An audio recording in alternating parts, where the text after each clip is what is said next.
Esta semana, el mercado cripto cayó por un ataque militar en Medio Oriente, rebotó con fuerza en 24 horas y volvió a demostrar algo que muchos inversores todavía no han entendido. En cripto, el que entra en pánico pierde, y el que entiende el contexto, gana. Bienvenido a Cripto Radar. Aquí no te vamos a contar lo que ya pasó sin explicarte por qué importa. Cada semana te damos el contexto real detrás de los números para que tomes mejores decisiones. Esto es el reporte semanal cripto. Empecemos. Bitcoin. El rey cayó, pero no se quebró. Arrancamos con Bitcoin, como siempre, porque lo que pasa con Bitcoin le pone el tono a todo el mercado. El sábado 27 de febrero, Bitcoin cayó por debajo de los $64,000. Sí, leíste bien. En cuestión de horas, el precio se desplomó desde niveles cercanos a los 70,000 hasta ese punto. Y la razón no fue un fallo técnico, ni un hackeo, ni una quiebra de algún exchange. Fue una guerra. Estados Unidos e Israel confirmaron ataques coordinados contra Irán, incluida la muerte del líder supremo. Los mercados globales entraron en pánico. Las bolsas cayeron, el petróleo subió. Y Bitcoin, ese activo que muchos presentan como el oro digital que sube cuando el mundo se hunde, también cayó. Ahí hay una lección enorme que vale la pena subrayar. Hay un analista llamado Kevin Crowther, fundador de una firma de patrimonio priva, que señaló esta semana que la correlación entre Bitcoin y el índice bursátil más importante de Estados Unidos, el S&P 500, que en español podríamos llamar el índice de las 500 empresas más grandes de Wall Street, es del 78%. En lenguaje llano, eso quiere decir que Bitcoin se mueve casi igual que las acciones tecnológicas de los grandes fondos. Cuando Wall Street entra en pánico, Bitcoin también cae. No es el escudo que algunos creen. ¿Y entonces qué pasó después? El lunes, los mercados procesaron la situación y llegaron a la conclusión de que el conflicto sería corto, no una guerra prolongada. Bitcoin rebotó. El martes volvió a caer levemente a $66,820, pero el miércoles protagonizó uno de sus mejores días de la semana. Subió un 8.39% en un solo día, alcanzando los $72,889. Para el jueves, al cierre de esta edición, Bitcoin cotizaba en torno a los $72,180. Eso representa el primer cierre convincente por encima de los $72,000 desde el gran crash del 5 de febrero, cuando el mercado se derrumbó en este ciclo.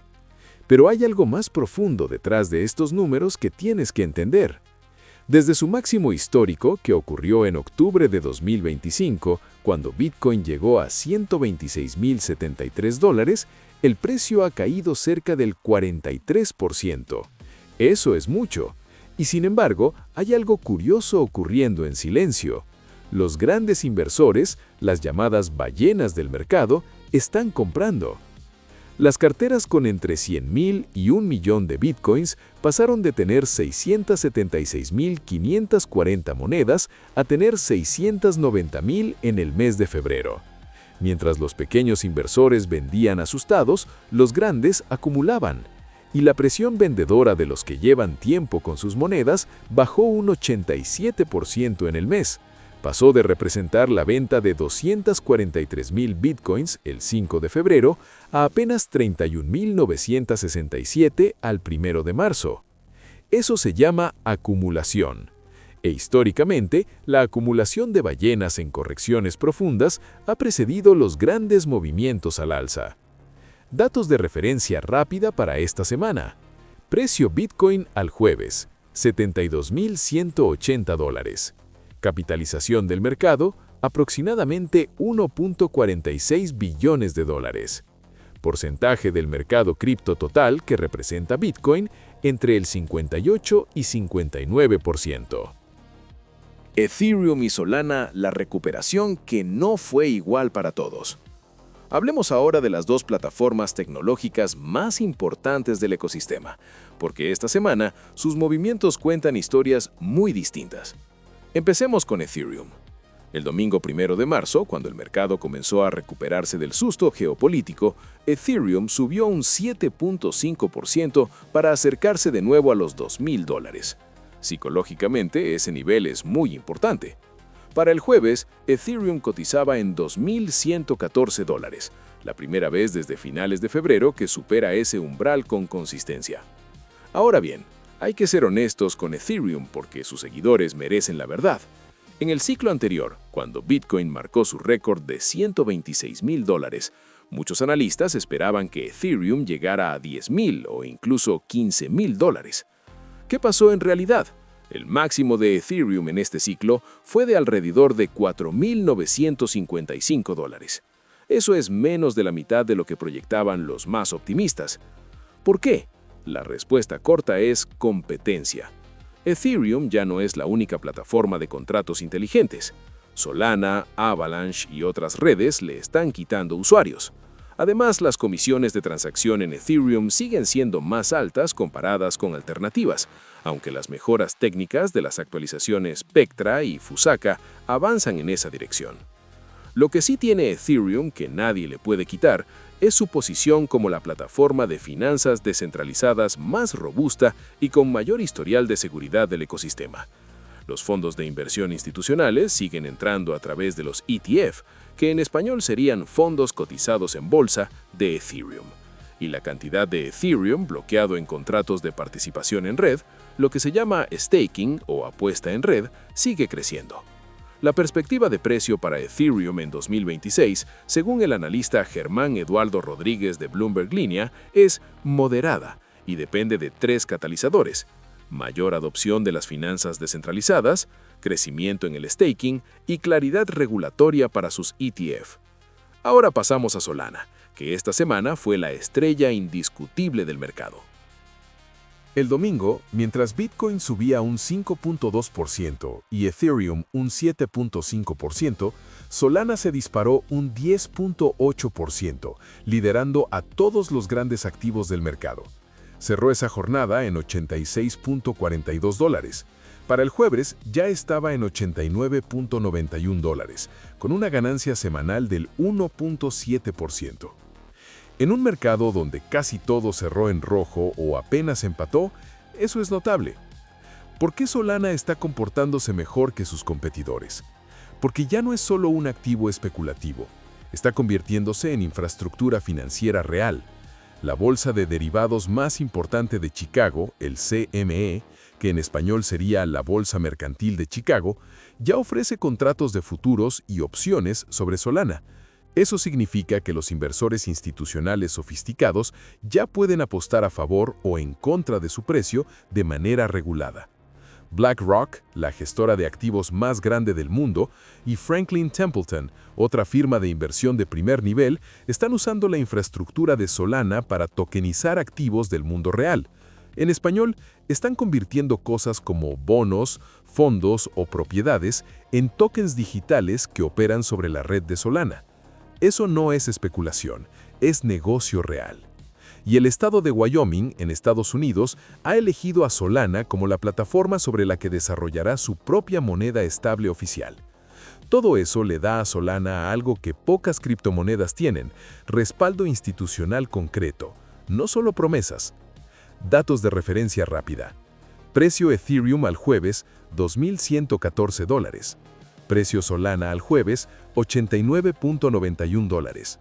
Valor total bloqueado en contratos de Solana, más de $6.400 millones.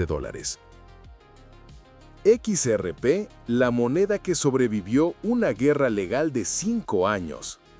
Esta semana, XRP acumuló una caída del 2%, pero el jueves rebotó un 4.2% para situarse en $1.41. Para entender por qué eso importa, necesitas conocer su historia, porque es probablemente la más dramática del ecosistema cripto. XRP es la criptomoneda de Ripple, una empresa que construyó tecnología para que los bancos puedan hacer transferencias internacionales de manera rápida y barata. Si hoy envías dinero de Colombia a Japón a través de un banco tradicional, ese proceso puede tardar entre 2 y 5 días hábiles y tiene comisiones elevadas. La tecnología de Ripple lo hace en segundos y a una fracción del costo. Pero en diciembre de 2020, la SEC, que en español sería algo como la Comisión de Bolsa y Valores de Estados Unidos, equivalente a la Superintendencia Financiera en el contexto colombiano, demandó a Ripple acusando a XRP de ser un valor financiero no registrado.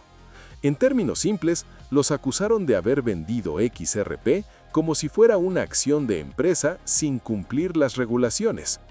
El precio de XRP se desplomó. La mayoría de exchanges lo eliminaron de sus plataformas y comenzó un proceso legal que duró casi 5 años. En agosto de 2025, la SEC llegó a un acuerdo definitivo con Ripple. La guerra terminó y los efectos fueron inmediatos y profundos. XRP fue incluido en la Reserva Estratégica de Criptomonedas de los Estados Unidos junto a Bitcoin, Ethereum y Solana. En julio de 2025 llegó a cotizar en $2.6, impulsado por acuerdos de Ripple con bancos asiáticos. Su máximo en este ciclo fue de casi $3.6. Desde ese máximo ha corregido significativamente. Hoy está en $1.41, casi un 60% por debajo de ese pico. ¿Eso lo hace poco interesante? No necesariamente. Lo que importa es el contexto. Según Juanita Rodríguez Catá, directora de la plataforma de intercambio Bitso en Colombia, la capitalización de XRP se beneficiará de la claridad legal, del acceso a través de ETF y sobre todo de su uso en transferencias internacionales e interoperabilidad entre sistemas financieros. Hay un dato negativo importante que no podemos ignorar. Esta semana, el banco Standard Chartered recortó su objetivo de precio para XRP en un 65%. Eso generó un nerviosismo en el mercado. Cuando uno de los bancos más grandes del mundo cambia su proyección así de drásticamente, los inversores prestan atención. Pero hay que poner eso en perspectiva. Standard Chartered también recortó sus objetivos para Bitcoin y Ethereum. Lo que está recortando es el entusiasmo excesivo del ciclo anterior, no la viabilidad del activo. XRP tiene ahora algo que nunca tuvo antes: claridad regulatoria y presencia en la política financiera del gobierno más importante del mundo. Datos de referencia rápida. Precio XRP al jueves, $1.41. Máximo histórico en este ciclo, $3.6. Estatus legal. Caso cerrado. Acuerdo con la SEC firmado en agosto de 2025. Tether, el gigante invisible que mueve todo el mercado. Llegamos al activo más extraño de este reporte. Uno que no sube ni baja. Uno que la mayoría de la gente ignora. Y sin embargo, es el más influyente de todos. Hablamos de Tether, cuyo símbolo es USDT. Tether es lo que se llama una moneda estable, o stablecoin en inglés. Es una criptomoneda diseñada para tener siempre el mismo valor, $1. Un USDT equivale a $1, siempre. Esa es su función. ¿Para qué sirve eso? Piénsalo así. Si tienes Bitcoin y el mercado empieza a caer, no tienes que convertir tus criptomonedas en pesos o dólares físicos pasando por el banco. Puedes cambiarlas a USDT en segundos dentro del mismo exchange. Tu capital queda protegido del movimiento del precio sin salir del ecosistema.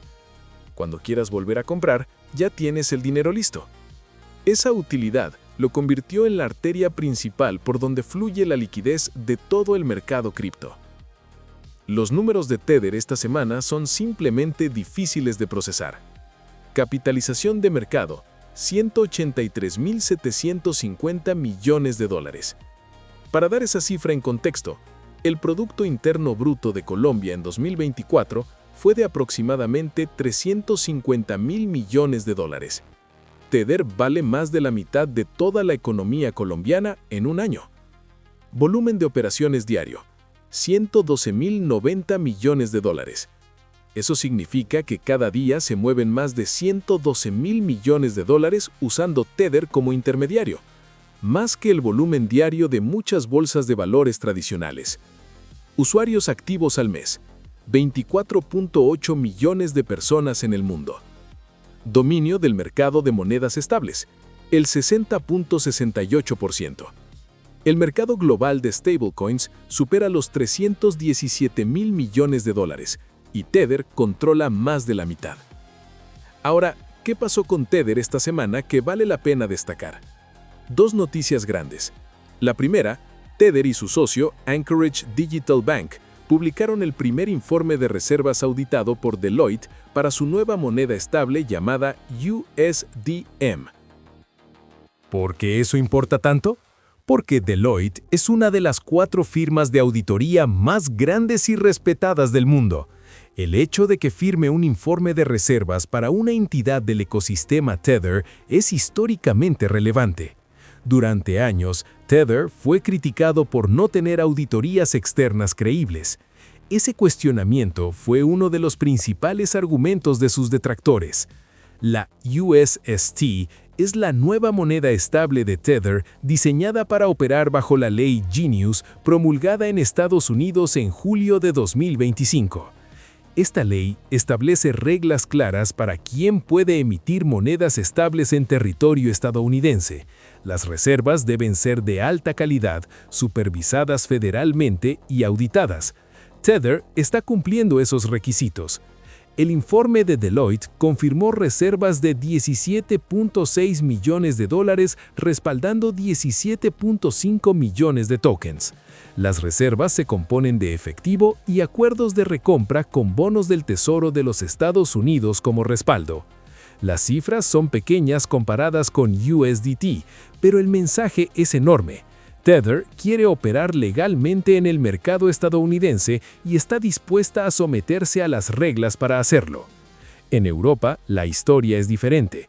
La ley MiCA, Mercados de Criptoactivos, la regulación europea que entró en vigor en 2024, exige que cualquier moneda estable listada en un exchange dentro de la Unión Europea sea emitida por una entidad con licencia de dinero electrónico y que al menos 2/3 de sus reservas estén en un banco independiente europeo. Tether no cumple esas condiciones. El resultado, exchanges como Binance y OKX eliminaron USDT de sus plataformas europeas. En Europa, el espacio que Tether está perdiendo lo está ganando USDC, la moneda estable de la empresa Circle, que sí tiene licencia europea. Hay un detalle más que no podemos omitir. A principios de febrero de 2026, el precio de USDT tocó brevemente los $0.9980, alejándose de su paridad con el dólar. El evento fue breve y el precio volvió rápidamente a 1.00. Pero ese micromovimiento es un recordatorio de que ningún sistema es completamente infalible. Es un riesgo que los inversores sofisticados monitorean de cerca. Datos de referencia rápida. Precio USDT, $1.00 estable. Capitalización de mercado, $183.750 millones. Volumen diario, 112.090 millones de dólares. Dominio del mercado de monedas estables, 60.68%. Lo que este mercado te está diciendo. Cerramos con los 5 aprendizajes más importantes de esta semana, porque en cripto los datos sin interpretación son ruido. Primero, el mercado cripto sigue siendo altamente sensible al contexto global. Un conflicto armado en Medio Oriente borró en horas lo que el mercado tardó semanas en construir. Si inviertes en cripto pensando que es un activo aislado de la economía global, esta semana fue una corrección gratuita. No lo es. Vigila el contexto macro. Segundo, el comportamiento de los grandes inversores esta semana fue muy claro. Compraron mientras los pequeños vendían. No siempre hay que seguir a las ballenas ciegamente, pero cuando la presión vendedora de los inversores a largo plazo baja un 87% en un mes, algo está cambiando en la estructura del mercado. Eso no es dato menor. Tercero, Solana está diferenciando su narrativa del resto del mercado. Cuando BlackRock y Franklin Templeton usan tu red para sus productos financieros y cuando un estado de los Estados Unidos te elige para emitir su moneda oficial, ya no eres solo una apuesta especulativa. Eso tiene valor real y los números de esta semana lo reflejan. Cuarto, XRP cerró su capítulo legal, pero su precio todavía no refleja ese cambio por completo. La corrección desde los $3.6 hasta los 1.41 actuales es una oportunidad o una trampa dependiendo del horizonte de tiempo de cada quien. La clave está en entender para qué sirve XRP en el mundo real. Transferencias internacionales baratas y rápidas para el sistema bancario global. Si ese caso de uso crece, el precio lo sigue. Quinto, Tether es el sistema nervioso del mercado cripto. No es glamoroso, no da rendimientos, no tiene comunidades apasionadas. Pero si Tether tiene un problema real, todos los demás activos sienten el impacto de inmediato. Entender cómo funciona, qué lo respalda y qué riesgos tiene es tan importante como entender Bitcoin. Eso es todo por el reporte semanal cripto de esta semana. Si llegaste hasta aquí, dale me gusta al vídeo y suscríbete al canal para que tengas más contexto que el 90% de las personas que operan en este mercado con opiniones pero sin información. La próxima semana seguimos aquí, en Cripto Radar, con los datos que necesitas para moverte en este mercado con criterio y sin pánico. Hasta la próxima.